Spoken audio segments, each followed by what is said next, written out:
सबसे पहले उपासक गुरु चरणों का सेवन करे, अर्थात गुरु चरणों की शरणागति स्वीकार करके उनकी आज्ञा की समीपता स्वीकार करे। शरीर की समीपता उतनी खास बात नहीं है जितनी उनकी आज्ञा की समीपता। अगर आप शरीर के समीप हैं, आज्ञा का उल्लंघन करते हैं, हृदय में ना ज्ञान प्रकट होगा, ना भक्ति, ना वैराग्य। और गुरु की आज्ञा पर रह रहे हैं तो आप चाहे जितनी दूर रह रहे हैं, आप गुरु के बिल्कुल समीप रह रहे हैं। आपको अनुभव कराएंगे गुरुदेव कि जागृत में, स्वप्न में, सुषुप्त में आप अपने गुरुदेव के साथ ही है। प्रथम सेवो गुरु के चरण। तो गुरुदेव भगवान क्या कृपा किए? भागवत धर्म, प्रेम धर्म का उपदेश किया। जीवन की कमाई आपको दे रहे हैं, आप इसके बदले में केवल स्वीकृति कीजिए, स्वीकृति बस, और कुछ देने लायक है ही नहीं। आपका शरीर, आपके द्वारा कमाया हुआ धन, नाना प्रकार की भोग वस्तुएं, ये सब व्यवहारिक हैं, माइक हैं, तुम्हारे भाव के लिए भले स्वीकार करे। इनकी महत्ता नहीं है, सत्ता नहीं है। ये आज दिखाई देते, कल नहीं दिखाई देंगे, लेकिन भाव ये सिद्ध दिव्य वस्तु है। गुरुदेव ने जो उपदेश किया उससे भाव की प्राप्ति होती है। दास्य भाव, सख्य भाव, वात्सल्य भाव, कांता भाव, सहचरी भाव, जो जिस भाव वाला महापुरुष है उसके उपदेश से उसी भाव की पुष्टता होगी। जागृत होगा भाव, पुष्ट होगा और भावदेह की प्राप्ति होगी। तो जो गुरुदेव ने आपको धर्म उपदेश किया है उसमें अनन्य हो जाना चाहिए, मिलावट नहीं होनी चाहिए। गुरुदेव के वचनों में क्यों में विचार करने की गुंजाइश नहीं होती। बस वचनम करिष्येतौ में जो बोले वही स्वीकार। गुरुदेव ने जो कहा, बिना विचार करी शुभ जानी, महामंगल होगा, विचार की जरूरत नहीं। जिन या धर्म कहो सब करन। कैसे उपासक अपने उपास्य देव को रिझाए? वो गुरुदेव के वचनों से। गुरुदेव भगवान ने जो धर्म प्रकट किया, उपासना पद्धति प्रकट की, वो बढ़ेगी, स्थायी भाव को प्राप्त होगी जब निरंतर उनके उपदिष्ट नाम मंत्र का जप होगा। सेवक जी महाराज कह रहे, नाम प्रताप बताइयो। जिन गुरुदेव ने नाम की महिमा बताई, अगर आप गुरु उपदिष्ट धर्म में स्थित होना चाहते हैं तो गुरु प्रदत्त नाम और मंत्र का रटन कीजिए। प्रगट धर्म जैसे जानिए, श्री हरिवंश नाम जाहिए, नाम सिद्धि पहचानिए। अगर नाम नहीं चल रहा है तो अभी आप धर्म में, जो उपास्य की प्रसन्नता के लिए, उस धर्म में आप नहीं हैं। नाम मंत्र गुरुदेव भगवान जो दे रहे हैं, उससे उपास्य का जो चरम सीमा का सुख है वो धर्म प्रकाशित हो जाएगा, जिसे प्रेम धर्म कहते हैं। जो हरिवंश नाम अनुसर हो, यदि आप गुरुदेव प्रदत्त नाम, हा हरि रा राधा वा वृंदावन सा सहचरी, हरिवंश नाम का स्वरूप ये है। जो शरणागत मंत्र है, निज मंत्र है, राधा नाम है, ये सब हरिवंश नाम के अंतर्गत ही है। आप राधा राधा जप रहे, आप श्री राधा वल्लभ श्री हरिवंश जप रहे, आप शरणागत मंत्र जप रहे, आप निज मंत्र जप रहे, आप हरिवंश नाम जप रहे। वृंदावन में विराजमान सहचरियों के मध्य में प्राणाराध्य युगल चंद श्री श्यामा श्याम, यही हरिवंश नाम का स्वरूप है। जो हरिवंश नाम अनुसर हो, निष्दिन गुरु को सेवन करो, रात दिन गुरु की सेवा में रहो। अब गुरु की सेवा का प्रश्न जब आएगा तो होगा कि हमको तो छूने ही नहीं देते, सेवा की बात क्या। शरीर का छूना न छूना ये कोई खास बात नहीं है। हमारे हृदय को छुओ। हमारे हृदय में जो गुरु परंपरा प्रदत्त नाम मंत्र है वो आपको मिला है। ये हमारे गुरुदेव की, हमारे आचार्य की, हमारे आराध्य देव की ये जीवन है। जैसे श्याम सुंदर राधा राधा, तो किशोरी जी श्यामेति सुंदर वरेति मनोहरेति, और सहचरियां राधा वल्लभ, श्यामा श्याम श्यामा श्याम। वही परंपरा से इष्ट देव, आचार्य देव, गुरुदेव वही प्रदान किए। यदि हम नाम जप कर रहे, मंत्र जप कर रहे, उनकी आज्ञा में चल रहे, तो हम गुरुदेव की सेवा में रात दिन तत्पर है। जो हरिवंश नाम अनुसरहु निश दिन गुरु को सेवन। अब यहां सावधानी की बात है। भगवत प्रेम प्राप्ति करने वाले उपासक का जीवन स्वयं का जीवन होता ही नहीं है। जैसे बिके हुए आदमी का कोई जीवन नहीं, वो तो जिसके हाथ बिक गया उसका जीवन है। जो जैसी रूप लाल हित हाथ बिकानी, निधि पाई मन मानी। हम तो बिक गए अपनी स्वामिनी के दुलार पे, कृपा पे। अनाधिकारी को भी वो बात प्रदान की जो न सोच है न समझ है, तो मांग कैसे सकते हैं? मांग तो तभी सकते हैं ना सोच समझ। सोच ही नहीं कि मुझे क्या मांगना चाहिए, और जो मिला वो अमोघ अहेतु की कृपा। निश दिन गुरु को सेवन करो। रात दिन गुरु के लिए हमारा जीवन है। हम शयन करते हैं गुरुदेव के लिए, जगते हैं गुरुदेव के लिए। हमारा चलना फिरना, खाना पीना, बोलना सब गुरुदेव के लिए। क्यों? क्योंकि ये शरीर गुरुदेव को समर्पित है, इसलिए इसे स्वस्थ रखना, खिला पिला के गुरु आज्ञा का पालन करवाना, ये गुरु की सेवा का पात्र है। ना हमारा मन बचा, ना हमारा तन बचा, तो ना हमारे लिए 1 मिनट समय है सुसुख भोग का, ना स्वसुख चेष्टा का। अब तो रात दिन बिका हुआ जीवन केवल आराध्य देव गुरुदेव की आज्ञा पर है। अगर हम नहीं चल पा रहे तो भी हमारा लक्ष्य है ये। हम चल नहीं पाए, हमारा लक्ष्य है, तो जिनके चरणों का आश्रय लिया है वो हमें सामर्थ्य प्रदान करेंगे। श्री हरिवंश नाम बल लहो, उसी बल से हम रात दिन गुरु आज्ञा में व्यतीत। अहो भाग्य जो रात दिन गुरुदेव की आज्ञा में व्यतीत करता है। 1 मिनट भी आज्ञा से बिलक चेष्टा नहीं है। सकल समर्पण प्राण धन, संपूर्ण अपनेपन का समर्पण गुरुदेव के चरणों में। सिर्फ अगर आपसे स्वप्न में भी कोई पूछे कि आपके पास क्या है, तो एक ही बात निकलनी चाहिए, गुरुदेव, गुरुदेव प्रदत्त आराध्य देव, बस श्यामा श्याम, मेरे पास और कुछ नहीं। गुरुदेव ने जो दिया उसके सिवा कुछ नहीं।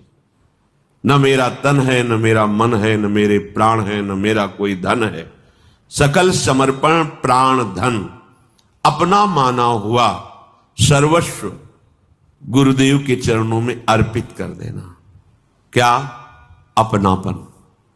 आपने रुपया दे दिया जिसे धन मानते हो, आपने कुछ फल फूल दे दिए, वस्त्र दे दिए, कुछ, और अपनापन बिल्कुल नहीं दिया, कुछ नहीं दिया आपने, और अपनापन दे दिया तो आपके पास बचा ही नहीं कुछ, सब कुछ गुरुदेव का।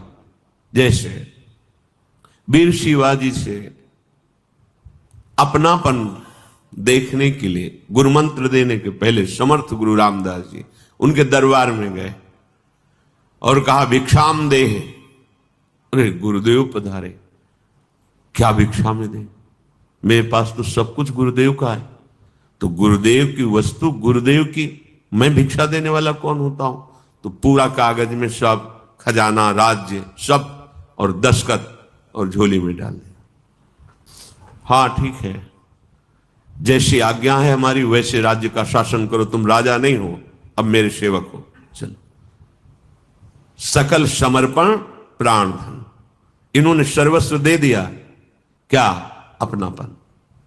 गुरुदेव केवल अपनापन झोली में लेके गए, राज खजाना वैभव और मैं परिवार सहित आपको समर्पित हूं, ठीक है आप हमारे सेवक, अब सेवा करो प्रजा की, मैं ही सब रूपों में हूं, अखंड मंडलाकारम व्याप्तम, ऐसी भावना से तुम राजा हो ऐसा गर्व मत करना। यहां सकल समर्पण प्राण धन का तात्पर्य है एक एक श्वास रूपी धन गुरुदेव की आज्ञा में जाए। अब हमारे जीवन का अस्तित्व नहीं, हमारा अस्तित्व गुरुदेव है। चाहे गृहस्थ हो हम, चाहे विरक्त हो, गृहस्थी के जितने कार्य हैं हम गुरुदेव की आज्ञा के अनुसार अपने आराध्य देव को समर्पित करते रहते हैं प्रतिपल। अब हमारे जीवन का अस्तित्व नहीं है। सकल समर्पण प्राण धन। तुम सेवक के रिश्ते नातों में मन में अपनापन, गुरुदेव में नहीं। गुरुदेव मन के अनुकूल चले, तन के अनुकूल चले तो गुरुदेव मेरे, नहीं चले तो पहचानते भी नहीं।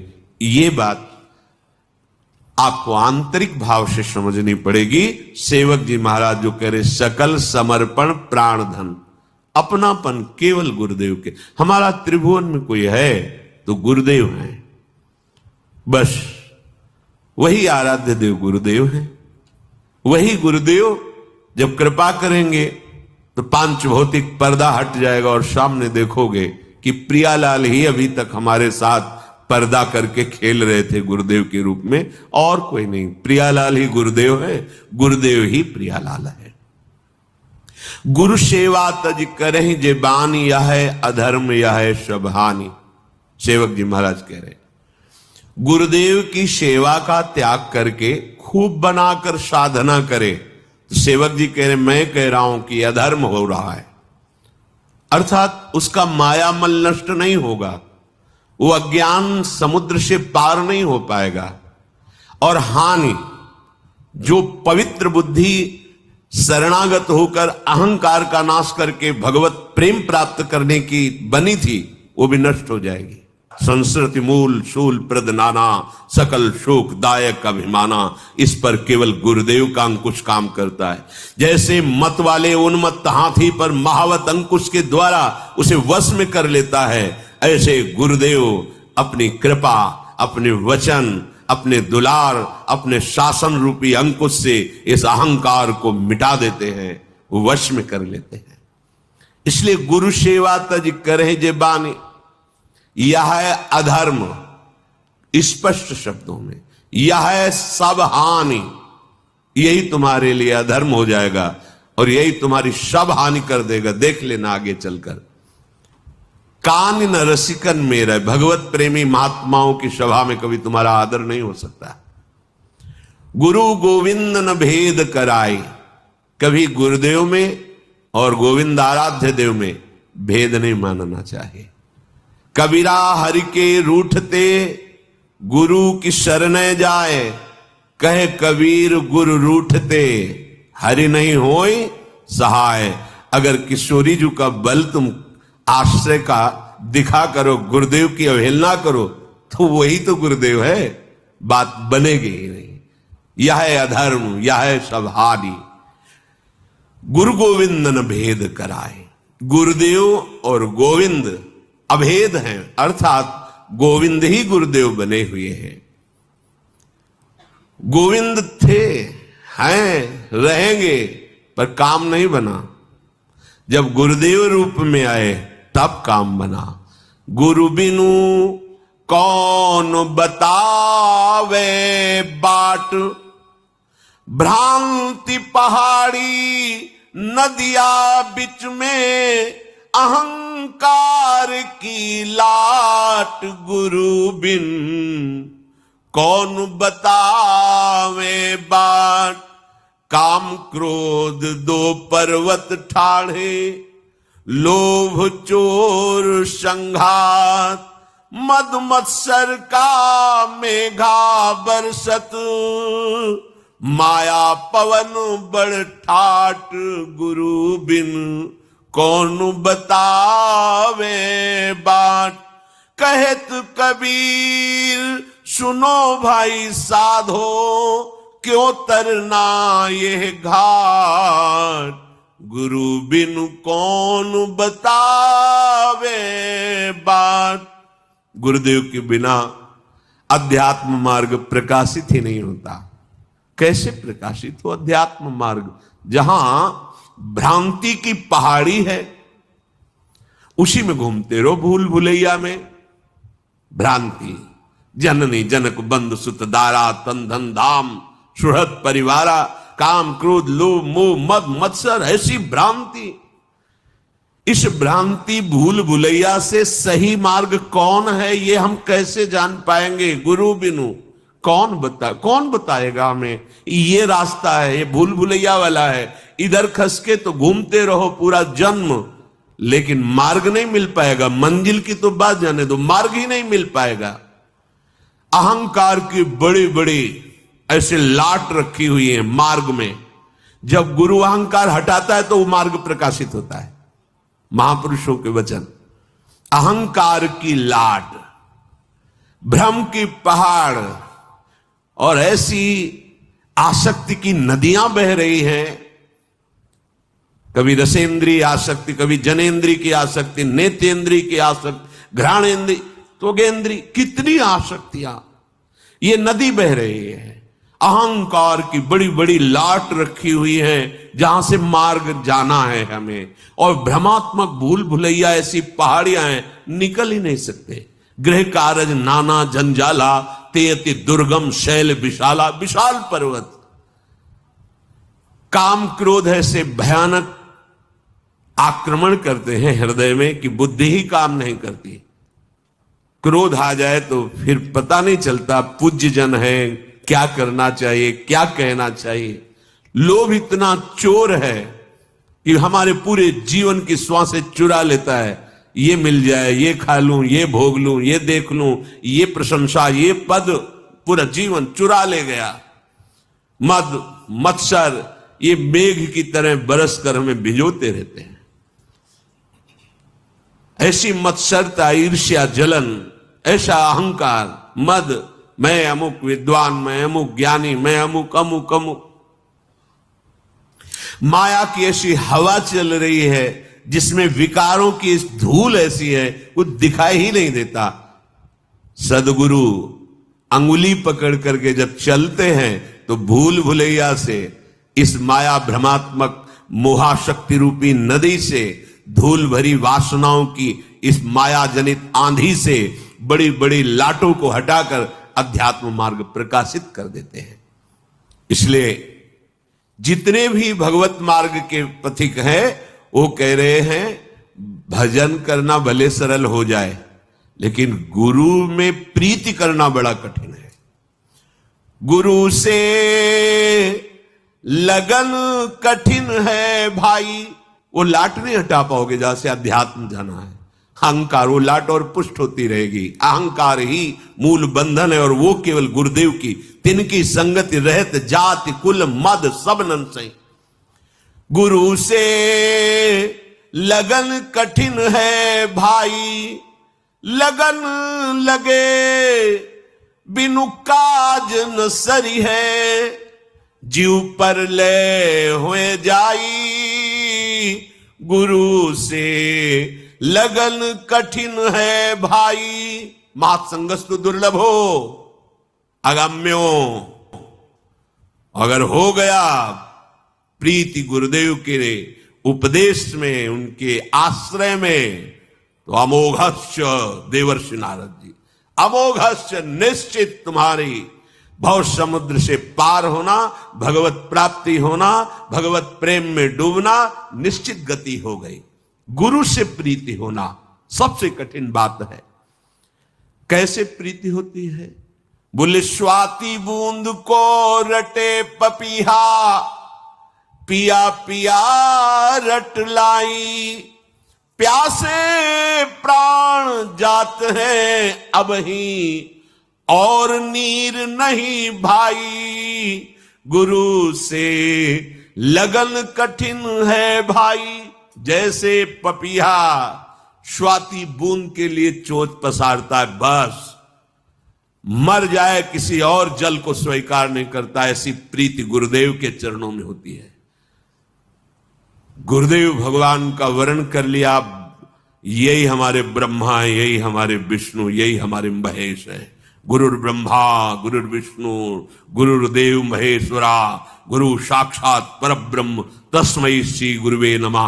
अब कोई हमें कहे कि आओ हम तुम्हें परम पद पर सीधे विमान पे बैठालते हैं, तो नहीं, बने तो रघुवर ते बने, बिगड़े तो भरपूर, तुलसी और अंते बने ता बनवे पे धूर। अब तो गुरुदेव भगवान का वर्ण हो गया, जैसे पपीहा स्वाति बूंद को केवल प्राण निकल जाए पर अन्य जल में चोच नहीं मारेगा, चाहे वो भले परम पावन गंगा जल ही क्यों ना हो। ऐसी प्रीति जिसको अपने गुरुदेव के चरणों में होती है, लगन लगे बिनु काज न सरी है, ये परम पद जो प्राप्त होता है, ऐसे गुरु कृपा पात्र को ये न देखे कि ये गुरु आसक्त है, साधना तो करता नहीं है, पढ़े लिखे तो है नहीं, बस गुरु जी की लंगोटी धोता है, उनके पीछे पीछे डोलता है, इससे कुछ होता है। अरे बैठ के पद्मासन पे से। ऐसा ही आद्य गुरु भगवान शंकराचार्य जी के कुछ प्रधान शिष्यों को था कि एक शिष्य उनकी शरीर सेवा में उनकी आज्ञा पे तत्पर रहते थे। गुरुदेव स्नान करके आए, आसन पर विराजमान हो गए और वो उनके वस्त्र प्रक्षालन, लंगोटी आदि, कभी वो बैठ करके शास्त्र स्वाध्याय या अपने गुरु भाइयों के बीच में शास्त्र वार्ता कभी नहीं करते थे। तो उनको लगता था कि ज्ञान मार्ग का इसे ज्ञान नहीं, गुरु में आसक्त है। किसी ब्रह्म सूत्र की व्याख्या के लिए आद्य गुरु भगवान शंकराचार्य जी से कहा, भगवान इस सूत्र की व्याख्या कर दो। तो उन्होंने कहा कि वो आ जाए, वस्त्र प्रक्षालन कर रहे हैं। क्या नाम था? त्रोटकाचार्य। बोले वो आ जाए। फिर बोले गुरु जी, पूज्य श्री मथुरा दास जी की सिर्फ, बोले गुरु जी इससे तो, उसको सुनाने से तो अच्छा किसी वृक्ष को सुना दो। तो उनको लगा कि तुमने गुरु सेवा की महिमा ही नहीं समझी। अच्छा आ जाने दो। आए, बोले बेटा इस ब्रह्म सूत्र की व्याख्या करके वही आद्य गुरु भगवान शंकराचार्य जी की गद्दी पर विराजमान हुए। गुरु सेवक, गुरु आसक्त चित्त को कोई भी ग्रंथ, पंथ, मंत्र ऐसा नहीं जो प्रकाशित ना हो जाए। बड़ी महिमा, अपार महिमा। पर गुरु से लगन कठिन है भाई। तो गुरु बिन कौन बतावे बाट। क्यों? अहंकार, अन्य आश्रय, ये परमार्थ का विरोधी भाव कभी परमार्थ पे चलना ही नहीं देगा। कपड़े पहनने से परमार्थ थोड़ी हो जाता है, वेश से परमार्थ नहीं होता, उद्देश्य से होता। अगर उद्देश्य और वेश दोनों, तो जगत बंधन ही है। अगर वेश है उद्देश्य नहीं है तो कुछ बात नहीं बनी। उद्देश्य है वेश नहीं तो भगवत प्राप्ति निश्चित है। कुछ ऐसे जन होते हैं जो गुरुदेव के पास भगवत कृपा से पहुंचते हैं, पर वो गुरुदेव की वस्तु नहीं प्राप्त करना चाहते। एक क्षण भी हमारा व्यर्थ न जाए, निरंतर श्यामा श्याम के चिंतन में जाए। गुरु शिष्य का यही संबंध का फल है। यदि आपने गुरु बना लिया, उनकी आज्ञा में नहीं, मनमानी आचरण, तो फिर तुम्हारा कोई पाप प्रबल हो गया जो तुम्हें लक्ष्मण रेखा से बाहर ले गया। गुरु आज्ञा लक्ष्मण रेखा है। अगर गुरु आज्ञा में रहोगे, माया परास्त कर दे तो हमें बता देना कि तभी आपको माया परास्त करेगी जब गुरु शब्द का उल्लंघन कर जाओगे, गुरु के उपदेश का उल्लंघन कर जाओगे तो बचोगे नहीं। घर में आके तुम्हें नष्ट कर देगी, घर में आके तुम्हें भ्रष्ट कर देगी, घर में आकर तुम्हें उपासना लायक नहीं रखेगी। देख लेना। और अगर गुरु आज्ञा पे चल रहे हो ना, तो चौड़ी छाती करके घूमो, विश्व में कोई छू नहीं सकता। गुरु प्रसन्न साहब अनुकूला, मिटी सकल कल्पित भय सूला। देहाती भाषा में गुरु मेहरबान, चेला पहलवान। काम क्रोध लोभ मोह मत्सर ये कोई परास्त नहीं कर सकता। निश्चित समझो, चाहे जिस संप्रदाय का हो, चाहे जिस संप्रदाय का हो। हाँ, गुरुदेव के वचनों का पालन, गुरु वाणी का पालन करने वाले का कभी ऐसा नहीं हो सकता। बिल्कुल निश्चित समझो, हम वही चूक करते हैं जब हम आज्ञा का उल्लंघन करते, तभी हमें माया परास्त करती है। नहीं तो वो अपने सिख भाईजन बोलते हैं, वाहेगुरु का खालसा, वाहेगुरु की फतेह। अगर हृदय में अपने गुरुदेव भगवान की ही सारी वाणी, गुरुदेव भगवान की आज्ञा का पालन, तो फतेह। त्रिभुवन में कोई ऐसा नहीं कि तुम्हें परास्त कर सके। बस गुरुवाणी, गुरु के उपदिष्ट वचनों। आज तक जहां कभी किसी की उच्च कोटि की भूमिका हुई है, ज्ञान की या भक्ति की या योग की, वो गुरुदेव का कृपा पात्र होगा। इतिहास साक्षी है।